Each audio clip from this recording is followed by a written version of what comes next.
Les astronautes d'Artemis 2 sont revenus sur Terre il y a un mois. Une mission historique, une aventure humaine comme on en voit peu, mais peut-être un peu avare en images. En direct, les moments les plus attendus, le décollage, le survol de la Lune ou encore le retour sur Terre, ont parfois semblé étonnamment sobres. Car dans une mission spatiale, la priorité n'est pas de produire un spectacle pour le grand public. La faible bande passante entre Orion et la Terre était avant tout réservée aux communications avec l'équipage et au suivi technique de la mission. Les belles images, elles, arrivaient souvent plusieurs heures, voire plusieurs jours après avoir été capturées. Et je pense que cela a contribué à un impact médiatique un peu en dessous de ce que beaucoup attendaient. En dehors du cercle des passionnés de spatial, je n'ai pas vraiment senti d'engouement ou même de curiosité particulière autour de la mission. En tout cas pas au niveau auquel je m'attendais, même si je suis biaisé.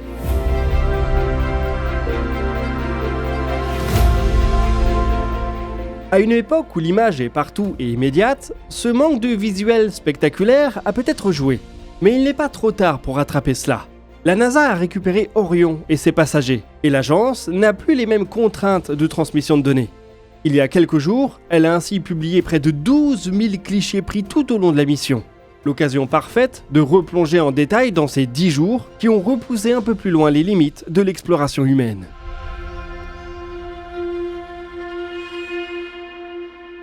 12 000 photos, ça fait beaucoup. Évidemment qu'on ne va pas tous vous les montrer. Pour vous abreuver directement à la source, je vous mets le lien de la banque d'images de la NASA dans la description. Maxime et moi, on a plutôt fait des choix personnels sur ce qu'on a vu au Petit Bonheur la Chance. Et on va découper ça par sujet. Le premier, c'est peut-être le plus beau, la Terre. Certes, l'objectif de la mission, c'était la Lune, mais Artemis 2 nous a aussi permis de voir notre planète sous des angles rares, lointaine, perdue dans l'espace.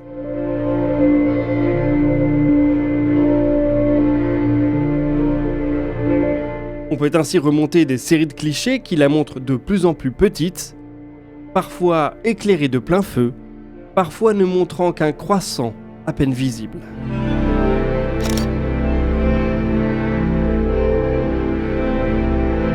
Ces photos m'évoquent deux sentiments diamétralement opposés. D'un côté, elles nous montrent la Terre comme un astre banal. Avec un peu de hauteur, c'est juste un globe, comme il y en a quelques dizaines dans le système solaire, les planètes et les lunes, et quelques centaines de milliards dans la Voie lactée. Quand on se rappelle que toutes nos préoccupations quotidiennes, nos inquiétudes, nos espoirs tiennent dans cette minuscule boule, on a vite fait de relativiser. D'un autre côté, je suis également frappé par la beauté brute de notre planète. Des touches de vert, de brun, de blanc perdues dans un océan de bleu. La comparaison est frappante quand on la regarde en parallèle de photos de la Lune ou même de Vénus et de Mars. La Terre semble tellement plus dynamique, contrastée, remplie de détails. Ne mérite-t-elle pas le titre de joyau du système solaire ? Les astronautes d'Artemis 2 ont dû ressentir un petit pincement au cœur en s'éloignant d'elle. Où que leurs yeux se tournent, il n'y avait que le noir de l'espace et ses étoiles lointaines, froides, indifférentes, ainsi qu'un autre globe grisâtre duquel ils se sont peu à peu rapprochés, la Lune.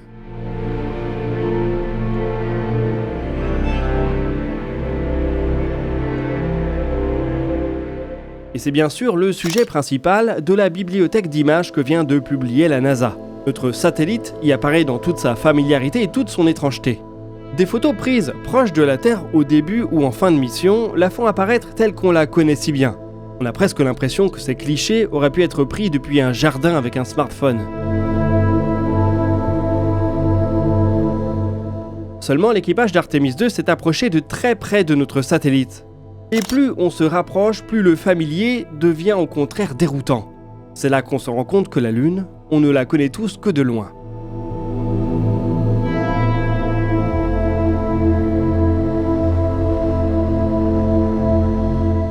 De près, c'est un monde tortueux tout en nuances de gris, parcouru d'arêtes tranchées où l'ombre côtoie la lumière. Cette face déchiquetée, elle la doit à ces innombrables cratères visibles particulièrement dans les photos du survol. Petits, grands, certains cratères se recoupent sur leur bordure. Il semble impossible de les compter. La Lune nous raconte ici l'histoire incroyablement violente de la formation du système solaire. La Terre a été soumise exactement au même traitement. Elle a cependant su en effacer toutes les traces, justement car elle est dynamique. La Lune, elle, est une surface figée, un astre mort. Peu importe le niveau de zoom à laquelle on l'observe, Elle semble présenter les mêmes nuances de gris et les mêmes cratères, presque comme des fractales. Les plus belles photos de la Lune, à mon sens, sont donc celles qui jouent avec la lumière, souvent prises au niveau du terminateur, la frontière entre le jour et la nuit. L'équipage d'Artemis a également pris des clichés magnifiques à des angles très prononcés, voire en contre-jour. J'aime particulièrement celle-ci, tout en ombre, qui parvient tout de même à nous faire deviner les cratères de la surface. Et puis, il y a bien évidemment les photos de l'éclipse. Peu après le survol, le vaisseau Orion et son équipage sont entrés dans une configuration où la Lune s'est de leur point de vue placée devant le Soleil. Cela donne ces clichés à la lumière irréelle. Peu après le retour, Victor Glover, le pilote de la mission, a partagé que c'était le moment qui l'avait le plus touché.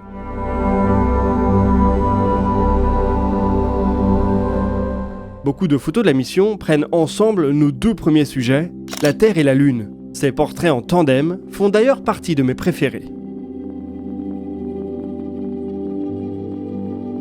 Celle-ci, par exemple, permet immédiatement de se rendre compte de la distance qui sépare les deux astres.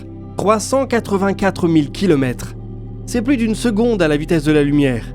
Sur une route plate, bien des voitures épuiseraient leur mécanique avant même d'atteindre la destination. La Lune, c'est pourtant le corps majeur du système solaire le plus proche de nous, le plus facile.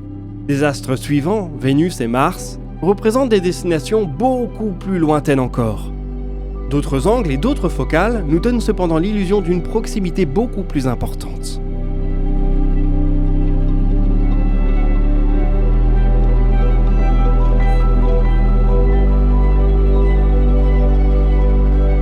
Avec un zoom suffisamment poussé, la Terre et la Lune semblent se rapprocher jusqu'à donner l'impression que le voyage n'est pas si lointain. C'est une illusion d'optique, mais cela donne des photos absolument incroyables. Quand je les vois, je comprends que certains planétologues défendent l'idée que la Terre et la Lune sont en fait une planète double. Deux sœurs qui partagent une même orbite autour du Soleil. Une longue histoire commune et qui pourtant présente des visages complètement différents. Le gris et le bleu, l'immobilité et le changement, la mort ou la vie.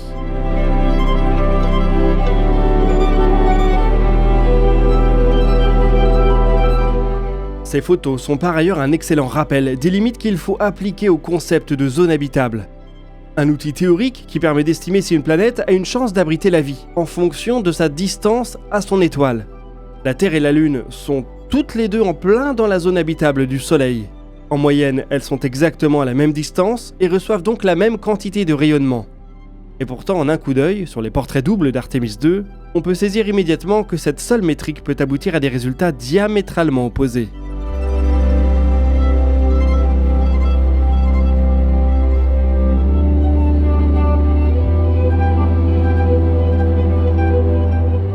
Allez, le troisième et dernier sujet qu'on va explorer en photo, c'est l'aventure humaine. Ce que nous observons aujourd'hui sur nos écrans, 4 personnes l'ont contemplé de leur rétine. Une expérience qu'ils n'oublieront jamais. On ne peut malheureusement pas rentrer dans leur tête et dans tous les détails de toutes leurs discussions. Il y a cependant quelques photos qui permettent de se faire une idée des émotions qu'ils ont pu traverser. En premier lieu, la joie, illustrée ici au premier jour après le survol de la Lune. Imaginez passer une semaine dans une capsule minuscule avec 3 autres personnes, avec beaucoup de travail, de stress, sans aucune intimité, pour ensuite vivre une expérience presque exclusive dans l'histoire humaine. Ça a dû forger des liens très forts entre les membres d'équipage. Ici, ils célèbrent donc la réussite de la partie la plus importante de leur mission, le survol lunaire. L'aboutissement d'années d'entraînement. Il y a dû avoir de nombreuses scènes similaires dans les bureaux des contrôleurs de vol, à chaque étape de la mission. Et oui, n'oublions pas que si seulement 4 personnes ont décollé, ils sont des milliers à avoir travaillé sans relâche pour rendre cet instant possible.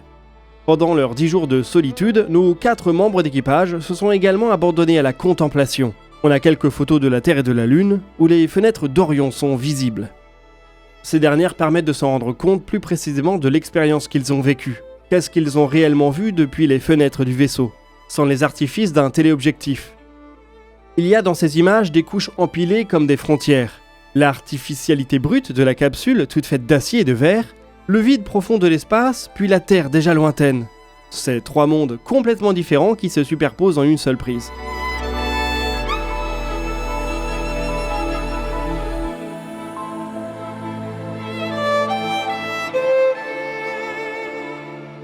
Bon, beaucoup moins sérieux, mais j'aime beaucoup également cette photo. Elle a été prise au moment d'observer l'éclipse qu'on a contemplé un peu plus tôt.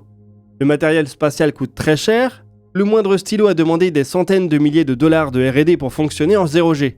Et là, on a 4 paires de lunettes sorties tout droit d'un paquet de céréales qui vont servir d'instrument primaire pour observer un des points forts de la mission. Mais bon, si ça marche et que ça pèse rien, pas besoin d'aller réinventer la roue.